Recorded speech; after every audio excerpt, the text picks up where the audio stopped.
Hello दोस्तों, के L में आपका स्वागत है। दोस्तों, आज हम law and social transformation in India के सब्जेक्ट के अंतर्गत रिलीजन एंड लॉ के sub topic religion as an integrative और डिवाइस फैक्टर को समझेंगे। यह जो टॉपिक है वह एलएलएम की दृष्टि से और भारत के परिप्रेक्ष्य में काफी महत्व रखता है, जिसमें यह बताया गया है कि किस प्रकार से हमें धर्म जोड़ता है और किस प्रकार से हमें धर्म तोड़ता है।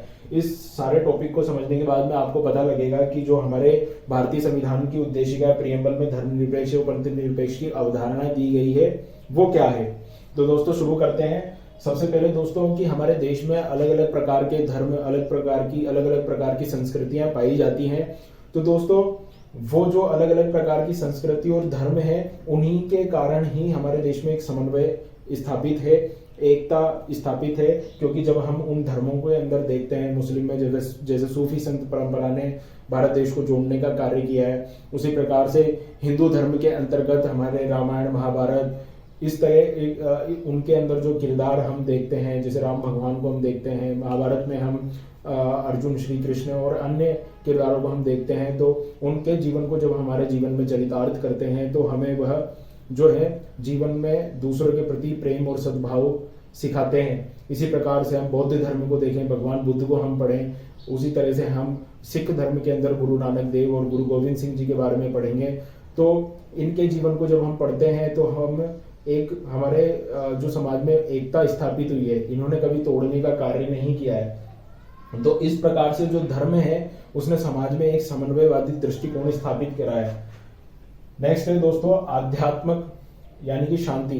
दोस्तों हमारे देश में जो जितने भी धर्म पाए जाते हैं, उन धर्मों के अंदर जो है शारीरिक सुख की बजाय, भोग लिप्सा की बजाय उन्होंने आत्मचिंतन और आत्मा और शांति को महत्व दिया है। इस प्रकार से जब हम पढ़ते हैं, इनके बारे में पढ़ते हैं, तो हमें पता लगता है कि जो जीवन है वो किस लिए हमारे जो समाज में जिया जा रहा है और उसका जीवन का जो उद्देश्य है वो बहुत ब्रॉडर लेवल पर हमारे देश में अलग अलग धर्मों में सोचा जाता है। दोस्तों ऐसे ही जो अगला है सहिष्णुता। सहिष्णुता यानी कि हम इसको एक सिंपल वर्ड कह सकते हैं उदार।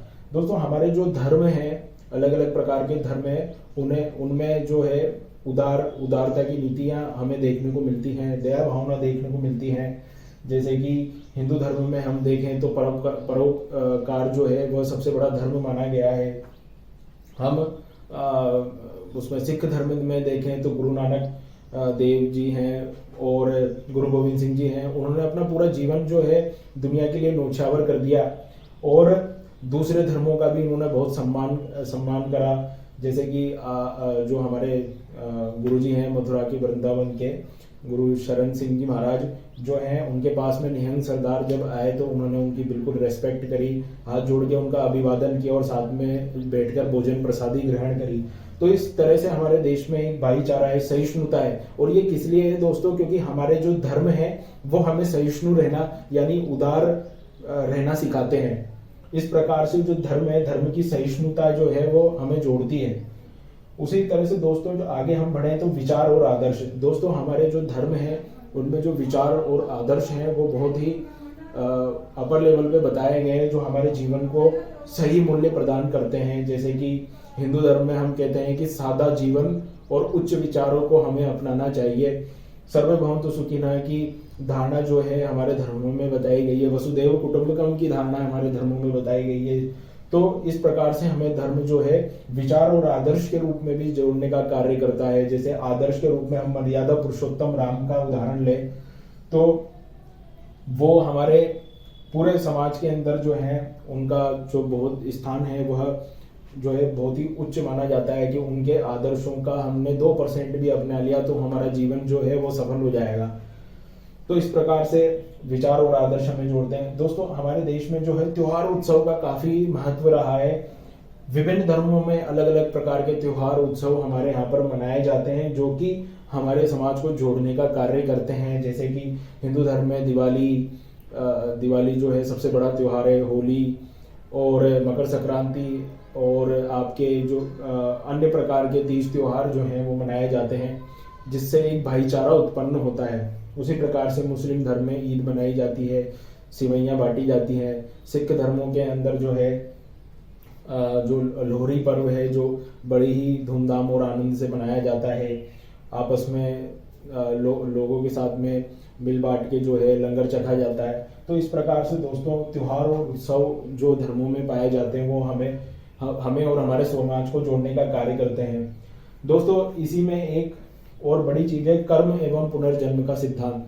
दोस्तों जो कर्म एवं पुनर्जन्म का सिद्धांत है वो सभी धर्मों में हमारे भारत देश में पाया जाता है। और उसमें ये कहा जाता है कि जैसे हिंदू धर्म की हम बात करें तो यदि आपके कर्म अगर अच्छे होंगे तो आपको अगले जन्म में पुनर्जन्म में आपको इंसान का जीवन मिलेगा। नहीं तो जो 84 लाख योनियां जो बताई गई हैं उसमें 84 लाख योनियों को पार करने के पश्चात हमें जो है मनुष्य का जो जीवन मिलता है, नहीं तो हम जो है अलग अलग योनियों में भटकते रहते हैं।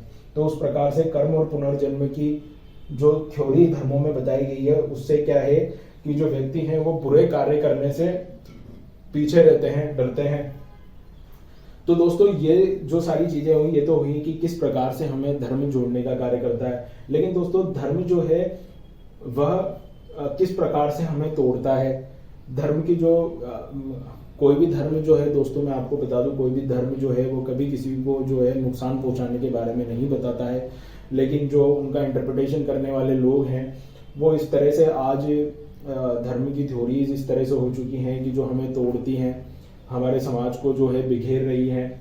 तो जो धर्म हमें तोड़ता है उसमें हम पहली चीज हम लें तो इंसान जो है आज की तारीख में अपने धर्म को सर्वश्रेष्ठ मानता है, दूसरे का जो धर्म है उसको नीचा दिखाने की कोशिश करता है। जबकि हम पुरातन काल में देखें तो जो पुराने महापुरुष हुए हैं वो एक दूसरे के धर्मों का सम्मान करते थे। लेकिन आजकल दोस्तों हमको देखने को मिलता है कि लोग अपने धर्म को सर्वश्रेष्ठ मानते हैं, जिसके कारण से क्या होता है दोस्तों कि हमारे देश में सांप्रदायिकताएं उत्पन्न हो रही, कट्टरता हमारे देश के अंदर आ रही है कि नहीं अगर इस तरह से कुछ हो गया है तो इसको जो है हमारे धर्म में ऐसा कहा गया तो उसको इस तरह से मारो, मॉब लिंचिंग करो। इस तरह की घटनाएं आप देखते भी होंगे। तो क्या है कि धार्मिक कट्टरता बढ़ने के कारण भी जो है वह जो है हमें तोड़ता है। इसीलिए हमने यहाँ पर डिवाइस फैक्टर कहा गया है कि किस प्रकार से हमें जो है धर्म तोड़ता है, सांप्रदायिकता के आधार पर भी हमें धर्म तोड़ता है। उसके अलावा दोस्तों अंधविश्वास भी हमारे यहाँ पर बहुत ज्यादा प्रचलित है कि हम गलत जो बाबाओं के चक्कर में आकर हम जो है गलत जो भी है कर्मों में हम कर्म कांडों में हम लिप्त हो जाते हैं और उसका नुकसान हमें उठाना पड़ता है। हमारे पास में जैसे उदाहरण है आसाराम बापू का और राम रहीम का। तो अंधविश्वास जो है धर्म के नाम पर कुछ लोग जो हैं पैसे कमाने का धंधा, गोरख धंधा चलाते हैं और लोगों में अंधविश्वास पैदा करते हैं, जिसके कारण भी जो है कहा जाता है कि अंधविश्वास के कारण भी हमें जो धर्म है वो तोड़ने का कार्य करता है। उसके अलावा दोस्तों कई प्रकार की हमारे यहाँ पर सामाजिक कुरीतियां और बुराइयां प्रचलित थी, लेकिन यदि अगर आप उनसे रिगार्डिंग अगर तर्क करोगे तो वो बुराइयां खत्म की जा सकती है। लेकिन अगर यदि आप तर्क नहीं करोगे तो भी कहा जा सकता है कि धर्म हमें तोड़ता है। जैसे कि इसका एक एग्जाम्पल लें कि जैसे हमारे पुरातन समय में जो है दहेज प्रथा, मृत्यु भोज जो है हमारे यहाँ पर इस तरह की सामाजिक कुरीतियां प्रचलित थी। लेकिन बाद में चलकर जो है दहेज प्रतिषेध अधिनियम आया और दहेज को लेना और देना जो है वो कानूनन अपराध बनाया गया। इसी प्रकार से मुस्लिम धर्म में 3 तलाक जो है उसको प्रैक्टिस किया जाता था, वो भी एक सामाजिक बुराई थी। उसके ऊपर भी 3 तलाक के ऊपर भी कानून बना जो कि अब बैन है। तो इसलिए यदि अगर आप तर्क नहीं करते हो किसी धर्म के किसी भी सब्जेक्ट पर तो उसमें क्या है फिर धर्म एक तरीके से तोड़ने का कार्य कर देता है। उसी प्रकार से दोस्तों जो धर्म में जो है संवेदनहीनता जो होती है वो भी तोड़ने का कार्य करती है कि हम किसी दूसरे धार्मिक धर्म के व्यक्ति के प्रति अगर हम संवेदनशील नहीं है, उसकी संवेदनाओं को हम नहीं समझ रहे हैं, या कोई नास्तिक व्यक्ति है तो नास्तिक है तो उसको हम जबरदस्ती उसको हम हमारे धर्म में कि भाई तुम हमारा धर्म मानो, ये करो वो करो, तो हम संवेदनहीनता अगर हम दिखाते हैं तो वहां पर भी धर्म हमें एक तरीके से तोड़ने का कार्य करता है।